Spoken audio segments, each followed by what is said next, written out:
YTN 라디오 김우성의 생생경제. 애청자 여러분 안녕하십니까? 김우성 PD입니다. 국민연금은 국민의 노후를 위한 공적 자금입니다. 고령화 시대, 경제 불황의 시대에 맞춰서 이 연금도 조금씩 성격을 바꾸고 있긴 합니다. 그런데 수령 연령을 2년 늦추자 이런 보고서가 나와서 논란이 커졌습니다. 개인적 의견이라는 해명을 냈긴 했지만 논란의 불씨는 남아있습니다. 관련 전문가 연결해서 문제점 한번 확인해 보겠습니다. 키덜트, 키즈와 어덜트, 즉 아이와 어른을 합성한 말입니다. 어른인데 아이 문화와 놀이를 즐긴다라는 뜻입니다. 곰곰이 뜯어보면 새로운 소비 트렌드이기도 합니다. 지갑 좀 열라라는 정부의 소비 대책에서도 이 부분 참고할 것들이 꽤 많습니다. 문화평론가와 함께 그 이면과 내용 짚어드리겠습니다. 금요일은 경제의 소리 만나는 날이죠. 저희 인터뷰도 한번 해드린 적이 있는데요. 상권이 급격히 발달했다가 도시 기능이 침체되는 이른바 젠트리피케이션, 특히 연남동이 심한데요. 오늘 그 현장 다녀왔습니다. 김우성의 생생경제 2월 24일 금요일 문을 엽니다.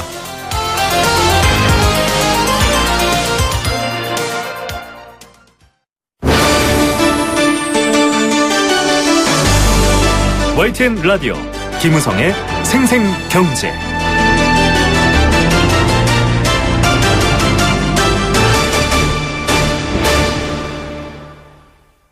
네, 첫 번째 생생 인터뷰 보내드리겠습니다. 국민연금, 이번 국정농단 게이트에서도 언급이 됐던 이야기입니다만, 이 국민연금에 대해서 수급 연령을 지금은 만 65세에 받고 있습니다. 그런데 67세로 늦추자 이런 내용의 보고서가 나와서 굉장히 논란이 커졌습니다. 특히 비난과 반발 여론도 컸는데요. 이 보고서 국민연금공단 국민연금연구원이 발표한 보고서입니다. 이렇게 논란이 커지니까 공단 측은 연구자 개인의 의견일 뿐이다. 연구 결과일 뿐이다. 이렇게 나섰지만 많은 분들은 이 보고서를 통해서 여론 한번 떠본 것 아니냐 이렇게 비판하고 있습니다.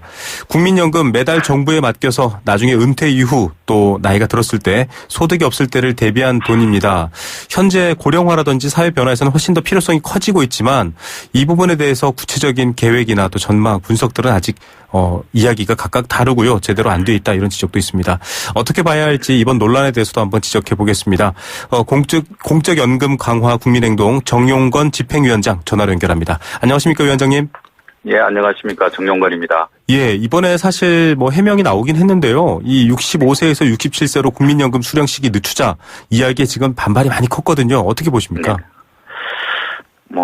잘 아시겠지만 우리 국민들한테 이 고령화라는 것이 갑자기 이렇게 찾아왔습니다. 네네. 그리고 이제 또 노후에 대한 준비가 전혀 안 돼 있는 상황에서 이제 우리 국민연금이 유일한 노후 준비를 위한 대책이었는데, 네. 이것의 지급 시기를 67세로 늦추자. 이거 모든 국민들이 용납이 안 되는 이야기고, 네. 절대 있어서는 안 될 일이라고 이렇게 판단하고 있고, 연구원 개인뿐만 아니고 공단이 책임져야 할 문제이고 대단히 경솔할 일이라고 이렇게 판단하고 있습니다. 예, 좀 경솔했다. 사실 지금 노령화의 문제에 대한 대책이 없는데 당장 좀 더 늦게 받아라. 이건 좀 너무 대책이 없다라는 비판도 있는데 이 보고서에서는 사실 이런 얘기를 합니다. 고령화가 지금 일본과 같은 초고령화 사회, 굉장히 빠른 속도로 고령 인구가 전체 인구에서 차지하는 비중이 커지는 상황이 될 거고, 근데 국민연금의 적립금은 지금 2058년에는 바닥을 드러낸다. 한 30년 남았거든요. 40년 정도 남았는데요. 예, 이런 얘기까지 나오고 있습니다. 이런 근거는 어떻게 보십니까? 일단 이제 국민연금 고갈과 관련된 논쟁은 네네. 지난 2015년 국회에서 적정 노후소득 보장을 위한 사회적 기구에서 합의된 내용이 있습니다. 네. 그래서 이 고갈 논쟁은 학술적으로 또는 이론적으로는 충분히 이야기할 수 있지만 네. 사실은 국민연금은 고갈되어서 국민들한테 지급하지 못하는 일은 없다. 이것이 국회에서 합의됐던 내용들입니다. 아, 네. 왜냐하면은 이론적으로는 그 시기가 되겠지만 일정씩 우리는 5년마다 한 번씩 재정 재계산을 통해 가지고 네. 국민연금을 어떻게 가져갈 것인가 고민하고 대안을 세우고 또 계획 방안을 만들어내 가지고 해마다 조금씩 조정을 통해서 계속해서 국민연금이 관리될 수 있도록 궁극적으로는 국민들이 적정한 노후소득을 보장받을 수 있도록 그렇게 가고 있기 때문에 네. 그건 이론적인 논쟁이기 때문에 더 이상 무의미한 그런 논의이고요. 네. 또 한편으로 지금 이제 우리가 67세로 가겠다 이렇게 하고 있는데 지금도 우리가 5년에 1년씩 지급 연령이 늦춰지고 있습니다. 네네. 그래서 지금 현재까지 이제 60세가 되신 분들 61세부터 올해는 이제 국민연금을 지급받고 있지만 네. 해마다 1년 5년마다 한 번씩 1년이 줄어들어 가지고 2033년 되면 이제 그때부터 65세부터 받도록 이렇게 줄어들고 있고요. 네. 또 한편으로 이제 우리가 국민연금 받는 연금 보험금 연금도 액수도 소득 대체율이라고 표현하는 금액이 해마다 또 0.5%씩 깎여가지고 네. 45%로 이렇게 줄어들고 있고 조정을 하고 있기 때문에 네네. 여기서 더 깎는다든지 또 고갈 논쟁이 있는 거는 대단히 무의미한 일이다. 이렇게 보고 있습니다.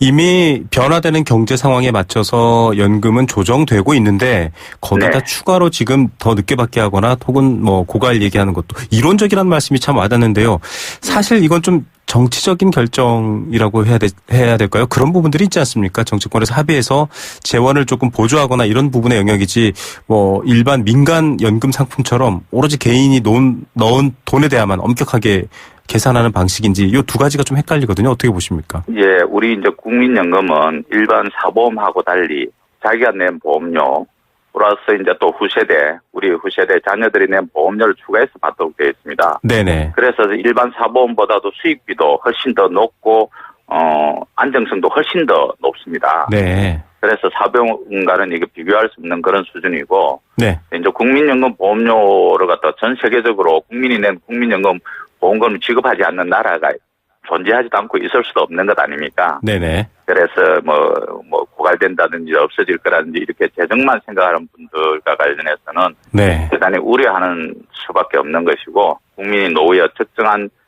존엄을 유지할 수 있는 정도의 그런 국민연금은 지급돼야 된다 이렇게 보고 있기 때문에 네. 고갈 논쟁이라든지 또는 사보험과의 관계에서는 훨씬 더 우리 국민연금이 안정적이고 우위에 있다 이렇게 말씀드릴 수 있고 하신 대로 또 그런 문제가 발생했을 경우에는 국회의 기구라든지 우리가 재작년에 공무원연금 논의하는 과정에서 확인했듯이 어떤 사회적 합의를 통해 가지고 조금씩 변화될 부분이지 어떤 연구원이 또는 공단이 일방적으로 뭐 연구 보고서 내고 한번 떠보고 여론이 침묵하고 있으면 밀어붙이고 이런 식으로 해결될 문제는 결코 아니다는 말씀드리겠습니다. 예, 이게 뭐 단지 재정이라는 어떤 산술적 계산으로 볼 문제가 아니다. 많은 국민들이 동의하실 것 같습니다. 자, 이제 보고서에서 인용된 얘기인데요. 이것도 사실 맥락을 잘 놓고 봐야 될 문제긴 한데 선진국들, 우리보다 먼저 이런 연금 제도를 도입한 뭐 미국, 독일들은 지급 연령을 좀 늦추고 있다. 일본도 사실 그렇게 알려져 있었거든요. 이런 추세의 맥락이나 배경 정확히 이해해야 될 것 같은데 어떤 내용입니까? 예, 이제 OECD 국가들 비교적 이제 지급 시기를 조금씩은 늦춰가는 추세임은 부인하지 않습니다. 네네. 그렇지만 그게 가능할 경우에는 첫 번째로 이제 사회적 안전망이 어느 정도 갖춰져 있느냐, 복지국가로서. 네. 두 번째는 이제 노동시장과 밀접한 관계를 가지고 있습니다. 네. 그래서 우리가 근로를 종료한 시점에 즉시 연금이 받을 수 있도록 이런 구조로 짜여져야 되거든요. 네네. 네, 우리나라 같은 경우에는 대체로 뭐 정년이 60세로 되어 있지만 조금 늘어났지만 실질 은퇴 연령은 55세 정도밖에 안 됩니다. 네. 그리고 55세부터 연금 수령 시기인 65세 기준으로 하면 한 10년 동안 네. 소득 절벽이 발생합니다. 네. 그래서 이 문제를 해결하기 위해서 고민을 하고 연구를 해야 될 부분이지 네. 여기서 또 더 늦추면 실질적으로 소득 절벽 기간이 훨씬 더 늘어나가지고 네. 국민의 노후가 대단히 불안하고 국민의 노후가 불안하면 결국은 사회 전체적으로 안정성이 흔들릴 수밖에 없기 때문에 네. 노동기간과 연장 우리가 얼마까지 근로할 수 있는가 연계한 그런 구조 속에서 연금의 지급 시즌이 이렇게 조율돼야 되는데 노동시간하고 현실의 별개하고 떨어진 그런 지급 시기 연장은 참 무의미한 그런 제한이다 이렇게 볼 수밖에 없습니다. 예, 이 정년과 같은 노동 환경 플러스 앞서 말씀하신 훨씬 더 촘촘한 사회 안전망들을 비교해서 봤을 때는 사실 이 단순 나이 비교로만은 갈 수가 없다. 그래서 그렇죠. 유럽하고는 비교할 수 없습니다. 예, 네. 그래서 사실 지금 나이를 늦추자는 거에 대해서 이렇게 또 비판의 여론이 커지고 있는데요. 자, 이 조기 노령연금 받는 분들도 많아지고 있지 않습니까? 국민연금도 사실상 뭐 본인이 원하면 일시적으로 좀 빨리 받거나 할 수 있는 부분도 있거든요. 물론 또 거기에 대한 손해도 있지만 이런 부분들 때문에 오히려 지금 어려운 계층을 위해서 조금 오히려 시간을 더 땡기자 이런 얘기도 있는데 어떻게 보십니까? 네, 이제 국민연금이 이제 뭐 정해진 연금 지급 시기가 있고 그다음에 또 돈이 급한 사람 어려우신 분들을 위해서 조기연금 제도로 해서 5년 정도 받을 수도 있도록 돼 있고, 또 어떤 분들은 돈이 좀 괜찮기 때문에 이후에 조금 더 받겠다 해가지고 연기연금 이것도 네. 5년 동안 또 유예되어 있습니다. 네네. 근데 이제 빨리 땡겨 받으면은 1년에 한 6%씩 연금 보험금이 이제 적게 되죠. 그리고 이제 뒤에 받으면은 7.2%씩 좀 많이 주고 이런 구조이기 때문에 어느 하나 법제하기보다는 지급 시기를 정해놓고 본인의 행편에 맞춰서 그건 스스로 조절할 수 있도록 이렇게 융통성을 주는 것이 좋지. 네. 법으로 완전히 못 받아가지고 안 되게 하는 이런 것은 오히려 또 좀 국민들의 어떤 생활이나 이런 거에 대해서는 불편할 수 있기 때문에 현행 시스템으로 가는 것이 좀 괜찮다고 판단하고 있습니다. 예, 이건 이 일정을 늦추는 것도 그렇지만 또 당기는 것 역시도 문제점이 있을 수 있기 때문에 이게 사실은 국민연금 문제가 아니라 좀 국민연금을 둘러싼 국민의 기본 생활 보장의 큰 틀에서 좀 봐야 된다. 이런 생각이 드는데요.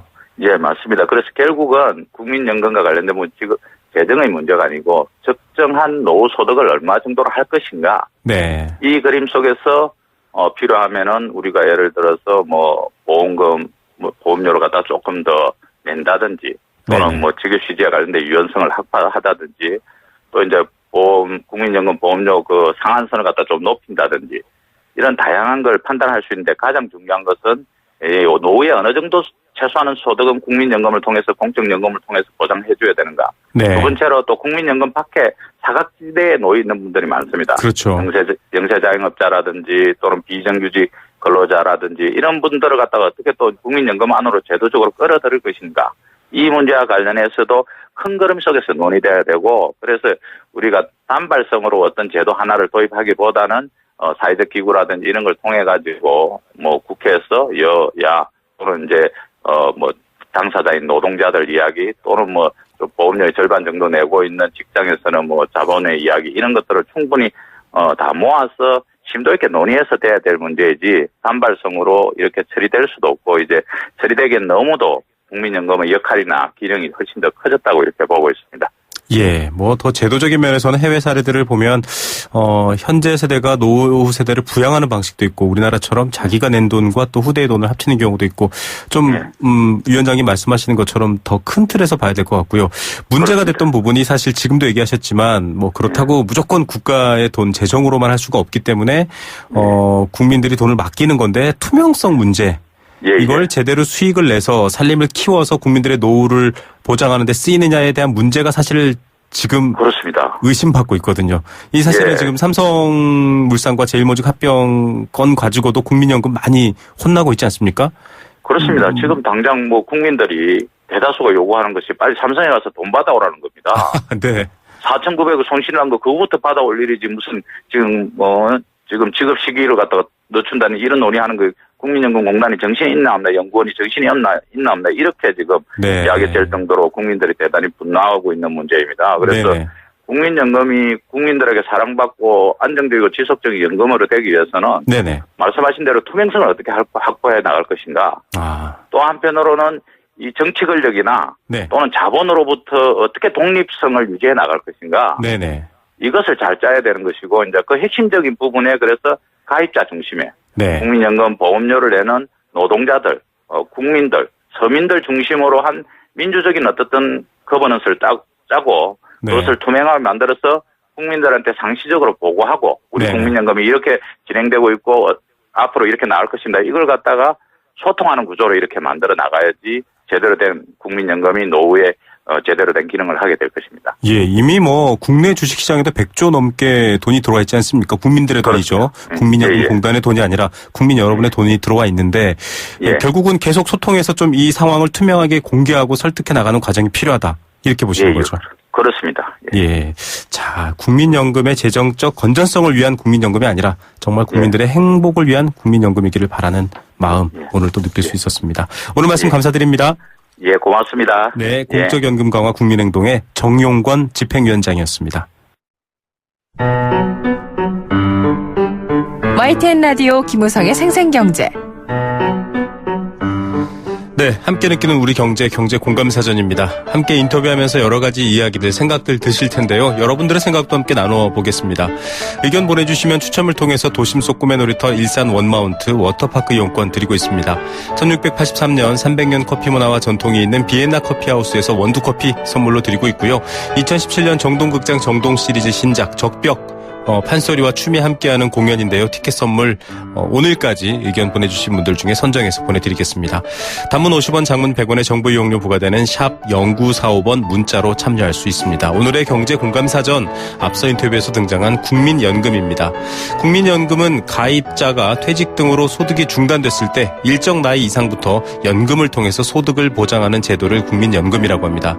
현행법상 만 65세부터 국민연금 수급이 가능합니다. 상황에 따라서는 조기 수령도 가능하고 또 수령기간 연장을 위해서 조금 늦게 수령해도 됩니다. 그런데 그만큼의 여러 가지 변동은 있습니다.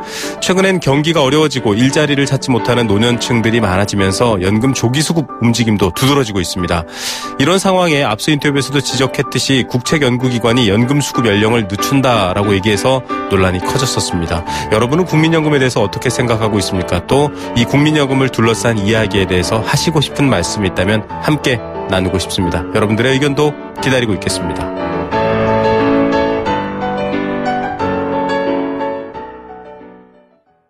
네, 생생경제 일부 포스코와 함께했습니다. 캠페인 듣고 경제 톱뉴스 들려드립니다.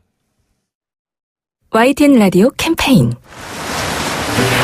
물 없는 한라산, 물 없는 제주 바다를 상상할 수 있나요? 제주의 아름다운 자연과 풍경은 깨끗하고 건강한 물이 있기에 가능합니다. 제주를 아름답게 만들어주는 건강한 물은 우리의 몸과 마음도 아름답게 만들어줍니다. 건강한 몸과 마음을 지키는 일. 아름다운 물을 사랑하고 지키는 일에서부터 시작됩니다. YTN 라디오 아름다운 물 캠페인은 광동제약과 제주특별자치도 개발공사와 함께합니다.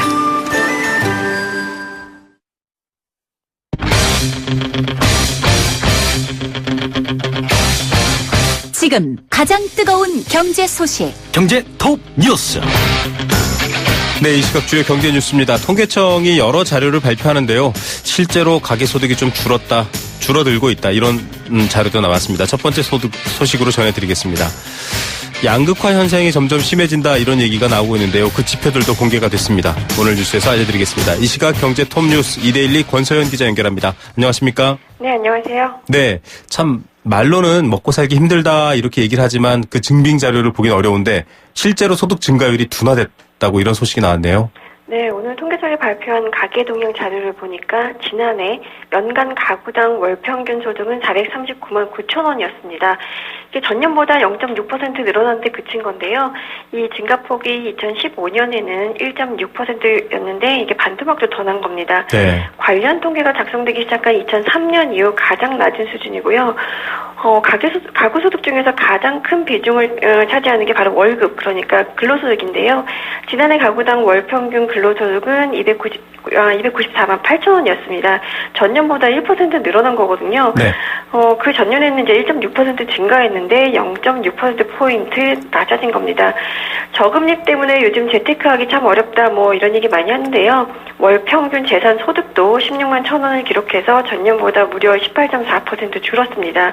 이거는 역대 최대 감소폭이고요. 그 밖에 이전 소득은 2.1% 증가했고 사업 소득은 1.5% 늘었습니다. 좀 늘었네요, 그래도? 예, 이거는 근데 그 비중이 그렇게 크지 않아서 실질적인 영향은 별로 크지는 않았습니다. 네네. 지금까지 명목소득이었고 이제 여기에 물가를 감안한 실질 소득을 보니까 가구당 월 평균 소득이 0.4% 줄었는데요. 네. 이 실질 소득이 줄어든 것은 금융위기 여파가 남아있었던 2009년 1.5% 줄어든 이후 7년 만에 처음입니다.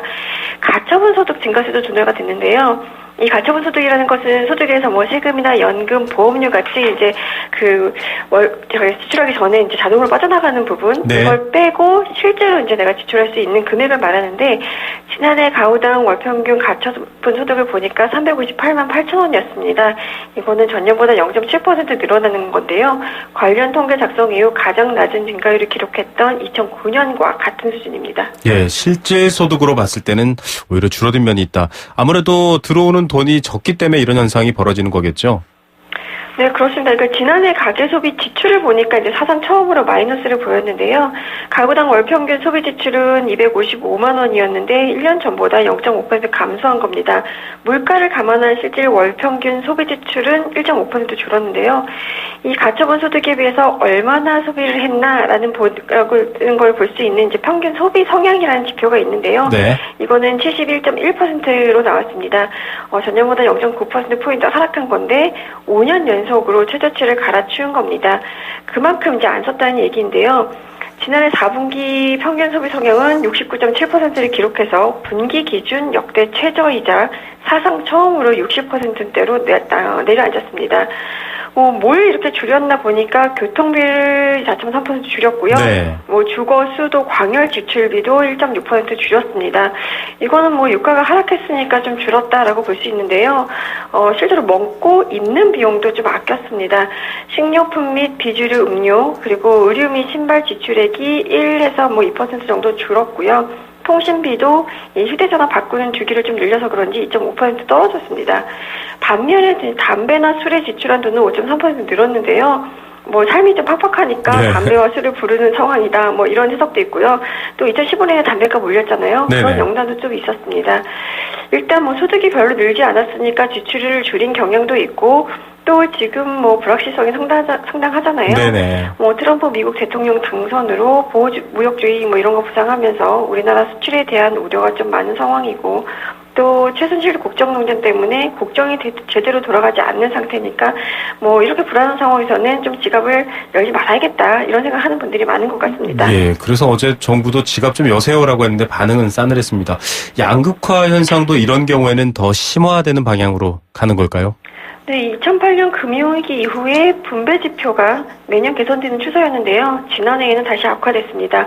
소득 하위 20%인 1분위 가구의 월평균 소득은 전년보다 5.6% 감소하면서 가장 큰 폭으로 줄어든 반면에 소득 상위 20%인 5분위 가구의 월평균 소득은 1년 전보다 2.1% 오히려 증가했습니다. 네. 빈부격차가 더 벌어지면서 이제 소득 5분위 배율, 그러니까 차상위 20%의 평균 소득을 최하위 20% 평균 소득으로 나눈 이제 지표인데요. 네네. 이게 4.48배를 기록해서 전년 4.22배보다 더 확대됐습니다.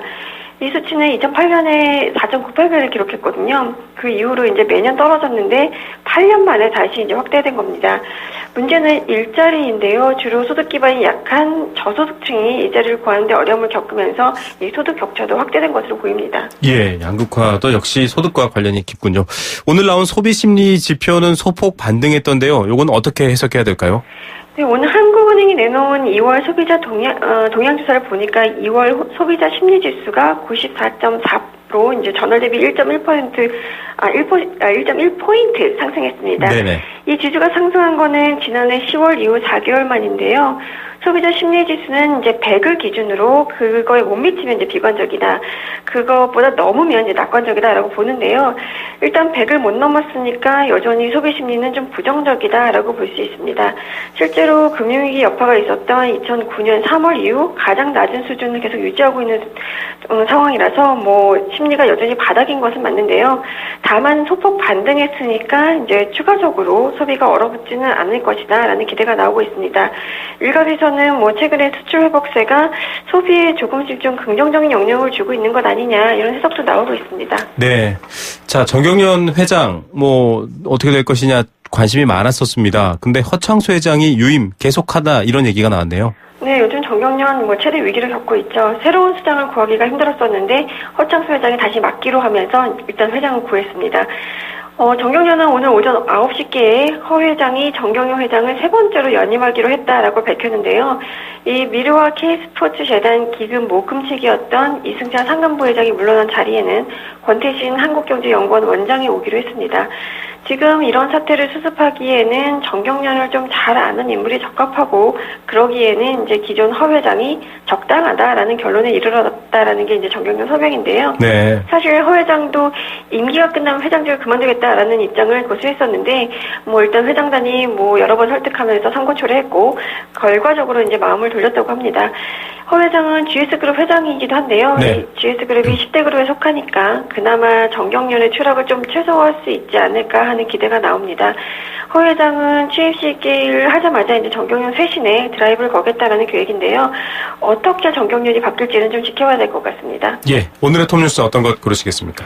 이 소비 지출 감소를 좀 될 수 있을 텐데요. 소비를 늘리려면 결국 일자리를 만들어야 됩니다. 소득이 늘어야 지갑도 열고 이럴 텐데 그렇지 않으면 이제 계속 줄이고 아낄 수밖에 없겠죠.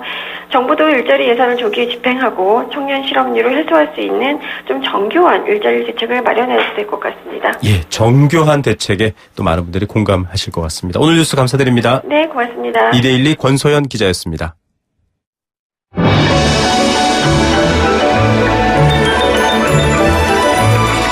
오늘의 경제를 들여다보는 시원한 창.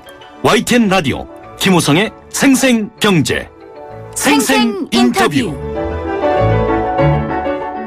네, 두 번째 생생 인터뷰 보내드리겠습니다.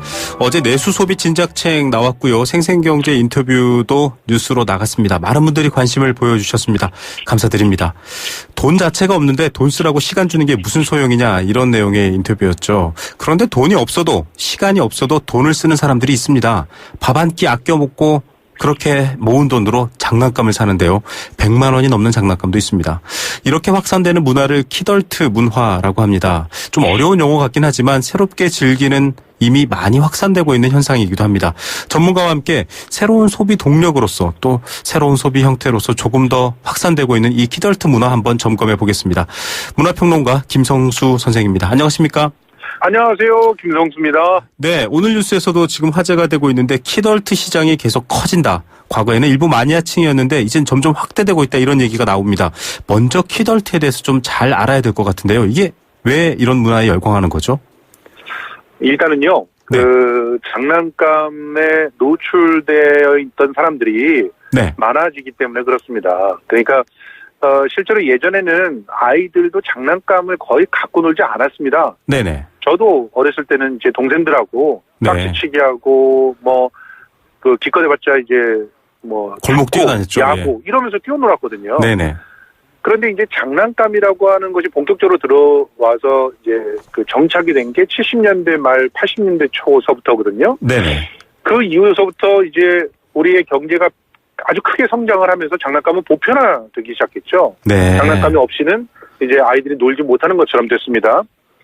이제 이런 상황들 속에서 지금 현재 40대 초반 그리고 30대 후반의 사람들에게는 장난감은 당연히 어렸을 때를 불러일으키는 향수와 같은 것, 이런 게 됩니다. 네. 그러니까 예전에 아이들이 갖고 노는 장난감에 이렇게 빠지는 그런 사람들은 네네. 아주 소수의 특이한 취향이라고 불릴 수밖에 없었지만 네. 지금은 어른이 돼서도 예전에 갖고 놀던 장난감들, 그리고 아이들의 마음으로 다시 장난감과 함께 놀면서 위로를 받는 그런 현상들, 이런 것들이 일어나는 것이거든요. 네. 그래서 그것을 자연스러운 문화 현상 중에 하나로 받아들이게 되는 겁니다.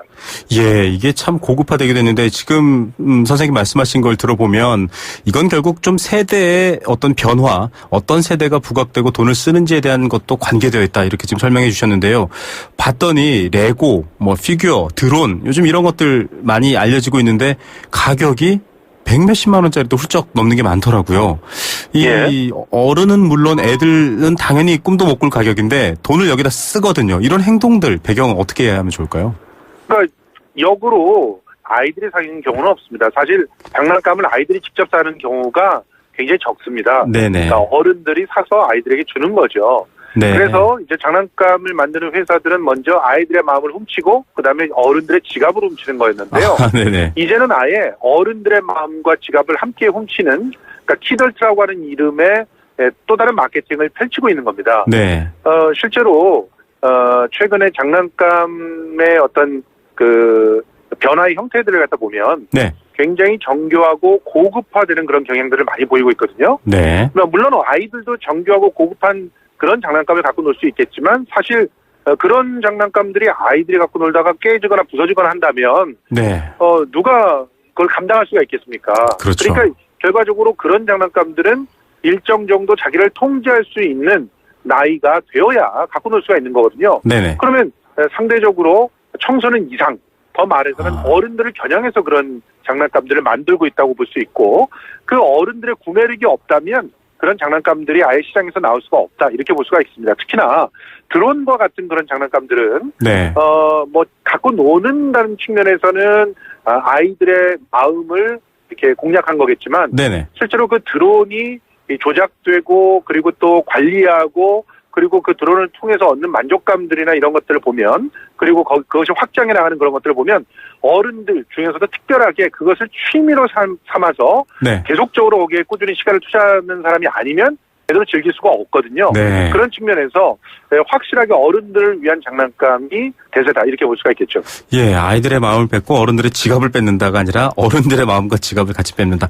뭐 유명 연예 기획사 엔터테인먼트 회사죠. YG의 대표 사무실도 봤더니 온통 장난감들로 가득 차 있는데, 지금 롯데, 현대 이런 주요 백화점도 그렇고요. 마트도 그렇고 아예 키덜트 전문관을 열었더라고요. 제품도 많아지고 있고요. 경제적으로도 의미 있게 확장되고 있고 지금 이제 꽤 성장했다, 이렇게 볼 수 있을까요? 그렇습니다. 이렇게 어렸을 때부터 장난감을 가지고 노는 그런 취미가 자연스러운 사람들 같은 경우는 사실은 장난감으로부터 굉장히 많은 위안과 또 여유를 얻습니다. 실제로 그렇기 때문에 자기한테 더군다나 요즘에 그 1인 가구가 이렇게 늘어나고 가족은 파편화되고 있고, 혼자 노는 그런 문화들이 더욱더 그 뿌리가 내려지는 이런 상황 속에서는 장난감처럼 나한테 소중한 존재가 없게 되는 상황이 돼요. 그러면 당연히 이 장난감에 아낌없이 투자하고 장난감들을 위해서 특별한 시간들을 빼는 사람들이 많아질 수밖에 없는 것이고, 그리고 그런 것들은 고스란히 시장으로서 확장될 수밖에 없는 것인데요. 특히 이 장난감들은 아주 고부가가치 상품들입니다. 사실 장난감 들어가는 원가가 얼마나 되겠어요. 그렇지만 그 장난감들을 좀 더 정교하고 아주 복잡하게 만들면서 보다 소비력이 있는 사람들이 구매할 수 있게 만들면 그 하나를 팔아서 남는 가치들이 많이 붙게 되는 그런 상품이 되기 때문에 그런 특별한 시장들과 그와 관련된 산업들을 다 열어젖힐 수가 있는 그런 상황이 되고요. 점차 더 그런 고가의 장난감, 프리미엄 장난감, 어른들을 위한 장난감의 시장들은 커져가고 있다고 해도 과언이 아닙니다. 예, 지금 뭐 필수품에 대한 소비 말고 이런 소비가 별로 크지 않다라고 생각하실 수도 있는데요. 레고 같은 경우만 해도 20%가 성인 대상 매출이라고 하고요. 키덜트 시장이 1조 원 가까이 커지고 있다, 이런 얘기도 나오는데. 예, 그렇습니다. 예, 정부가 지금 애써 국민들 지갑 좀 열어라, 어제 대책도 발표했거든요. 그런데 정작은 이런 식으로 지갑이 열린다라는 것들은 아직 소개가 안 되고 있고 또 확산도 안 됐습니다. 의견에 대해서. 이게 키덜트가 확산되는 게 우리만의 지금 독특한 현상인지 혹은 전 세계 여기저기서 나타나고 있는 것들인지 좀 알아봐야 할 것 같은데요. 어떻습니까? 이 현상을 정부가 좀 정책에 반영할 만큼 보편적인 건가요? 당연하죠. 실제로요. 우리 정부가 경제 정책을 세우는 데 있어서 굉장히 근대적인 사고방식에서 벗어나지 못하고 있는 모습들을 많이 봐요. 뭐 아직까지도 뭐 건설 중심의 그런 어떤 기반 투자들, 설비 투자들 이런 것에 신경을 써서 경제를 뭐 만들려고 하고 있고, 그리고 또 여타의 정책들을 갖다 보면 아주 기본적인 삶의 토대를 채워주고 만족시키는데 거기에만 신경을 쓰거든요. 그런데 이제는 문화의 시대입니다. 문화의 시대라고 하는 거는 뭐 한류를 즐기고 소비하는 시대라고 하는 그런 의미뿐만이 아니라 문화가 모든 것이라는 그런 생각들을 하는 사람들이 주류가 되어 있는 시대라는 거죠. 그러니까 우리 MC께서 말씀하셨듯이 밥값은 차라리 안 먹고 굶더라도 밥값을 쓰지 않더라도 장난감에 투자를 한다는 거는 밥보다 장난감이 나한테 주는 만족감이 더 크고, 그 만족감을 위해서라면 얼마든지 지갑을 열 수 있는 자세가 되어 있다는 것이거든요. 이것을 단지 뭐 이미지나 허울을 쫓고 있는 현상이다라고 보기보다는 우리가 정신적인 만족감에 대해서 굉장히 중시하는 사회가 됐고, 그 정신적 허기를 채우는 것이 무엇보다도 인간답게 살기 위한 기본적인 요소가 되어가고 있는 그런 사회에 살고 있다는 겁니다. 그럼 이 정신적인 허기를 채워주는 산업들에 대해서 좀 더 면밀하게 분석하고 준비를 해야 되는 거거든요. 어떻게 보면은 그런 준비들을 하지 않았기 때문에 지금 현재 뭐 모든 산업들이 보면 취향 중심, 정신적 가치 중심, 또 그리고 어떻게 보면 개성 중심 그런 네네. 형태로 올라간 지가 오래됐는데도 불구하고 그런 소비 패턴에 대해서 정책적으로 제시를 해주는 그런 모습들이 없었다는 것이 굉장히 안타까운 상황이죠. 예, 가족들이 파편화되고 있고 1인 가구가 는다. 방금도 얘기해 주셨지만 어제도 전문가분도 지적해 주셨는데 가족들과 여행 가라고 할인해 준다. 일찍 퇴근해라. 이게 지금 공화 메아리로 들리는 이유 중에 하나이기도 합니다. 말씀해 주셨던 여러 배경들, 문화상품 그리고 어떤 정신적 만족과 파편화된 개인의 어떤 즐거움 이런 것들을 고려해야 될 텐데 그렇다면 사실은 좀 지금의 어떤 지원책이라든가 좀 침체되어 있는 개인들의 어떤 소비 같은 것들을 좀 북돋아줄 수 있는 정책적 방향, 문화에 대한 접근 인식 이런 것도 좀 큰 틀에서 바뀌어야 될 것 같은데요. 좀 조언 부탁드립니다. 실제로요. 우리는 이미 80년대 말 90년대 초에 이런 노래를 듣고 자랐습니다. 저희 때만 해도요. 네네. Everybody Working for the Weekend 이라는 노래를 듣고 자랐는데 네네. 그때 이제 저희 윗세대 분들은 어떻게 놀러 가기 위해서 일을 하느냐. 네. 일은 미래를 위해서 투자를 하는 거다. 이런 얘기를 하셨거든요. 네네. 그런데 지금은 미래가 불확실해진 상황 속에서 네. 오늘 나를 위해서 어떤 것이 가장 만족스러운지를 따지는 그런 세대들이 늘어나고 있다는 얘기입니다. 네. 그렇기 때문에 이들한테는 내가 일하는 이유는 오늘의 여가를 즐기기 위한 것이 되는 거예요. 네. 그러면 그 여가를 채워줄 수 있는 것들이 무엇보다 소중해지는 것이고 그 여가가 돈보다도 중요한 그런 상황이 만들어지는 겁니다. 그래서 보다 적극적으로 여가를 보장하고 어떻게 하면 여가를 좀 더 생산적이고 또 공동체적으로 즐길 수 있게 하는지 이런 걸 고민해야 됩니다. 네. 그러니까 아까 말씀하셨던 가족과 함께 여행을 떠나기 위해서 휴가를 줘라. 이게 무의미한 일은 아닌데요. 네. 이런 여행이라고 하는 것 자체가 어떻게 보면은 당장의 일자리보다 더 중요해서 일자리를 때려치고 수년간 세계 여행을 떠나는 사람들의 심리와 만족감을 분석하고 고민할 필요가 있다는 얘기고요. 네. 그런 측면에서 새로운 성장 동력들을 그 안에서 찾을 수도 있다는 사실을 기억해 주셨으면 좋겠습니다. 예, 정책 당국자들도 지갑을 갖고 있는 분들의 마음을 먼저 좀 연구해 볼 필요가 있다 이런 생각도 듭니다. 오늘 말씀 감사드립니다. 고맙습니다. 네, 김성수 문화평론가였습니다.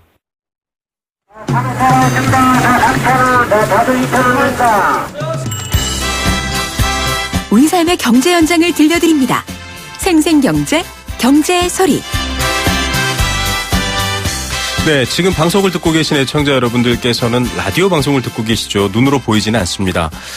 운전하시는 분들 말고요. 나머지 분들은 눈을 한번 감아 보십시오. 더 많은 것들이 보이기도 합니다. 그만큼 소리가 전해주는 풍경이 남다른데요. 경제 현장 또 경제를 알 수 있는 현상의 그런 소리로 담아오는 시간입니다. 오늘도 이혜선 리포터와 함께합니다. 스튜디오에 나오셨습니다. 안녕하세요. 네, 안녕하세요. 네, 오늘 들어볼 경제의 소리 또 퀴즈인가요? 네, 오늘도 퀴즈를 준비했습니다. 지난주 반응이 좀 좋더라고요. 그런데 지난주 퀴즈가 조금 어려웠죠. 어려웠습니다. 네, 그런데 오늘도 한 별 4개 정도의 난이도가 되지 않을까 좀 예상을 해보는데 네. 힌트를 좀 드리자면은요. 아마 이 장소에서 일을 해본 경험이 있는 분들은 이 소리가 익숙하실 거고요. 네. 여기서 주로 뭘 먹고만 나왔던 분들은 조금 생소한 소리일 수도 있을 것 같아요. 알쏭달쏭하네요. 네, 오늘 제가 선정한 경제 소리입니다. 같이 한번 들어보시죠. 네, 여러분 이 소리 들려드릴 텐데요. 어떤 소리인지 문자 보내주십시오. 좀 위트 있게. 지난번 같은 경우는 방구하러 가는 계단 소리인데 층간소음 이러셨는데 저희가 선정해 드렸거든요. 위트 있게 참여하셔도 됩니다. 들어보시죠.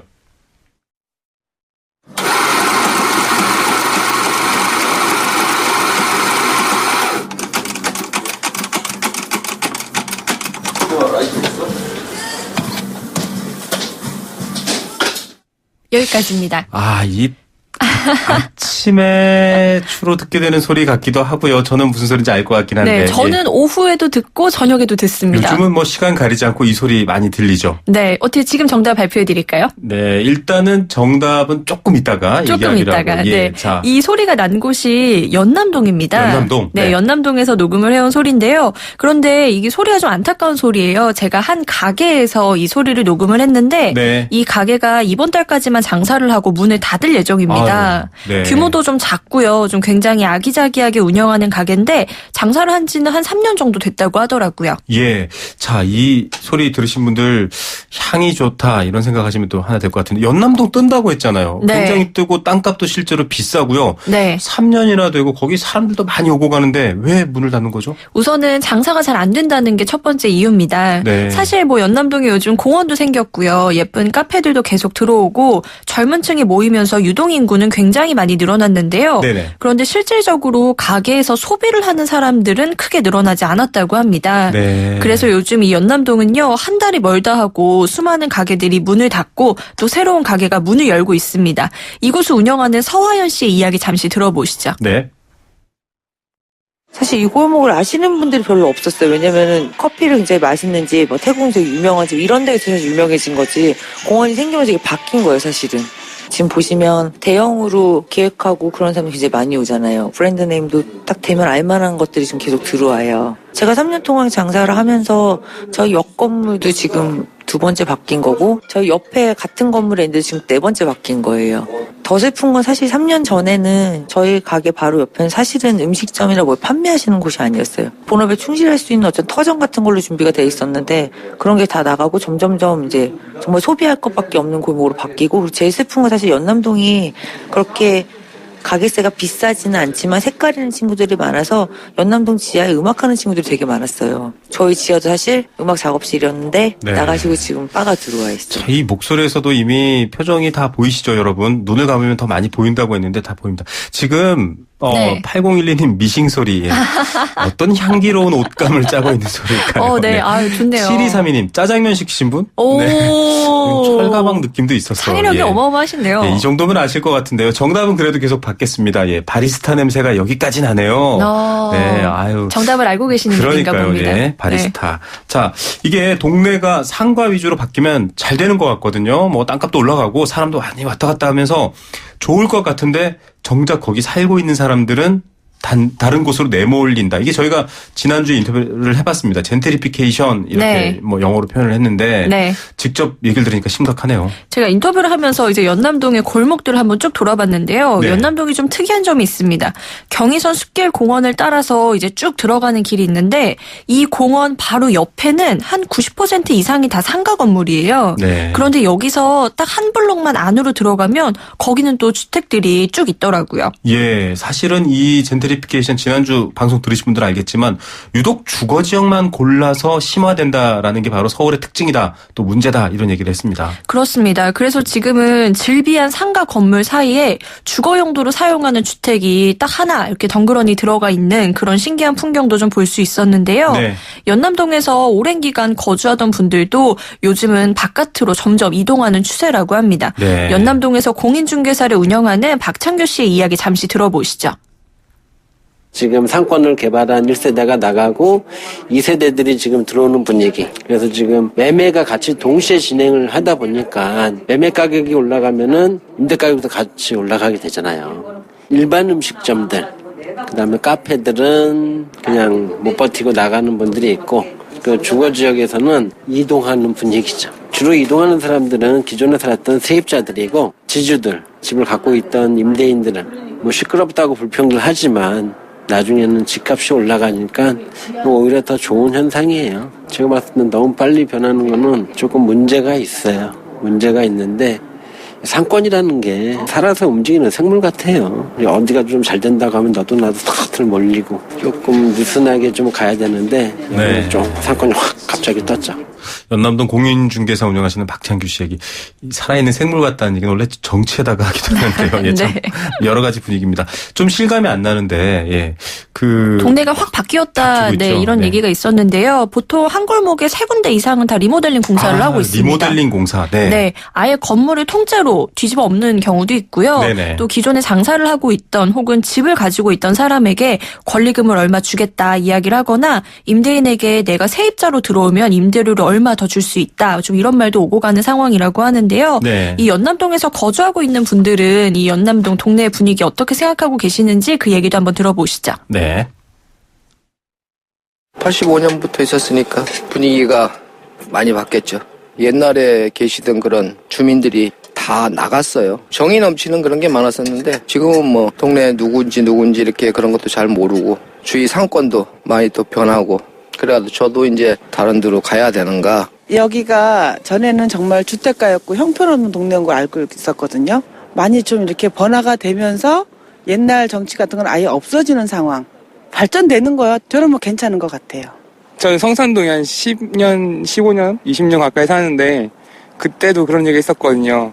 홍대가 너무 커지면 우리 집까지 오는 거 아니냐. 진짜 점점 들어오는 게 눈에 보이니까 사실 돈 있는 사람들 입장에서는 발전이 될수록 좋은 거겠지만 없는 사람들 입장에서는 땅값만 올라가니까 그런 부분들이 좀 아쉽긴 하죠. 같이 살아야 되는데. 네, 같이 살아야 하는데 이 말이 딱 와닿네요. 네, 사실 이 젠트리피케이션 문제는요, 우리가 어떤 모습으로 살아가야 할 것인가 이 문제이기도 합니다. 내가 살고 있는 동네, 또 우리 이웃들이 살고 있는 동네에서 우리가 어떻게 먹고 또 어떻게 살아갈 것인지 같이 한번 고민해볼 필요가 있을 것 같아요. 네, 오늘도 부지런하게 경제의 소리 담아오신 분입니다. 이혜선 리포터와 함께했습니다. 감사합니다. 네, 감사합니다. 크리네어 테크. 크리네어 테크 집중기 주물 작업 연마 작업 페인트 작업 분진가스 냄새 연기 작업장 분진 이 세상에 못 없애는 분진이 어딨어. 크리네어 테크 기술력이 끝내줍니다. 크리네어 테크. 크리네어 테크 집중기. 이곳은 유치원입니다. 부모님들이 굉장히 환호하고 있는데요. 네, 출산을 앞둔 산부인과에서도 환호성이 이어집니다. 임산부, 만 7세 이하 자녀가 있다면 악사가 자동차 보험료를 깎아주기 때문인데요. 악사 마이키즈 할인 지금 확인해보세요. 1566 악사 다이렉트. 가입 시 유의사항을 확인하세요.